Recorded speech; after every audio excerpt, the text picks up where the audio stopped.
నమస్తే సార్. ప్రస్తుతం ఎండలు విపరీతంగా ఉన్నాయి సార్. మే నెల వచ్చింది. పినపాక ప్రాంతం ఏజెన్సీ ప్రాంతం సార్.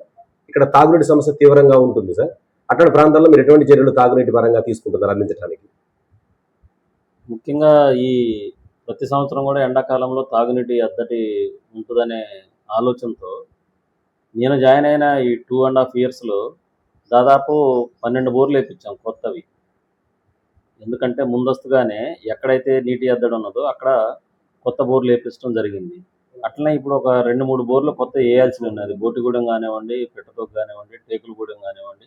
ఇక్కడ ఒక 3 బోర్లు వేయాలి. ఎమ్మెల్యే గారికి మనం ప్రపోజల్ పెట్టడం జరిగింది. గౌరవ శాసనసభ్యులు ఇస్తానని చెప్పారు. వారు మంజూరు ఇవ్వగానే ఆ 3 బోర్లు కూడా వేపిస్తే మండలంలో దాదాపు నీటి ఎద్దడి లేనట్లే లెక్క. ఇప్పుడు మిషన్ భగీరథ అధికారులతో సమన్వయంతో జరుగుతుంటుంది సార్. టోటల్‌గా 23 గ్రామ పంచాయతీలలో మిషన్ భగీరథ వాటర్ అందుతుందా సార్? వస్తున్నాయండి. ఇంక్లూడింగ్ గుత్తికోయ హ్యాబిటేషన్స్‌లో కూడా మిషన్ భగీరథ నీళ్ళు వస్తున్నాయి. మిషన్ భగీరథ అంటే మనం అక్కడ లోకల్‌గా బోర్ ఏపిచ్చేసి ట్యాంక్ పెట్టి సోలార్ సిస్టమ్ పెట్టాం. గుత్తికోయ హ్యాబిటేషన్స్‌లో కూడా. అక్కడ కూడా ప్రస్తుతం అయితే నీటి ఎద్దడి ఏమి లేదు.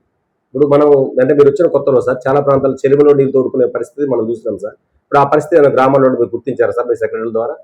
లేదండి. లేదు. అలాంటి పరిస్థితి ఎక్కడా లేదు. అక్కడ లేదు.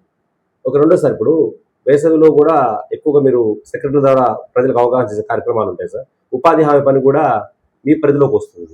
మరి అక్కడ ఉపాధి హామీ కార్మికులు వడదెబ్బ తగిలే అవకాశాలు ఉంటాయి సార్. వాళ్ళకి తగలకుండా మీరు ఎటువంటి జాగ్రత్తలు తీసుకుంటున్నారు? అంటే ప్రభుత్వం స్ట్రిక్ట్ ఇన్స్ట్రక్షన్స్ ఇచ్చిందండి.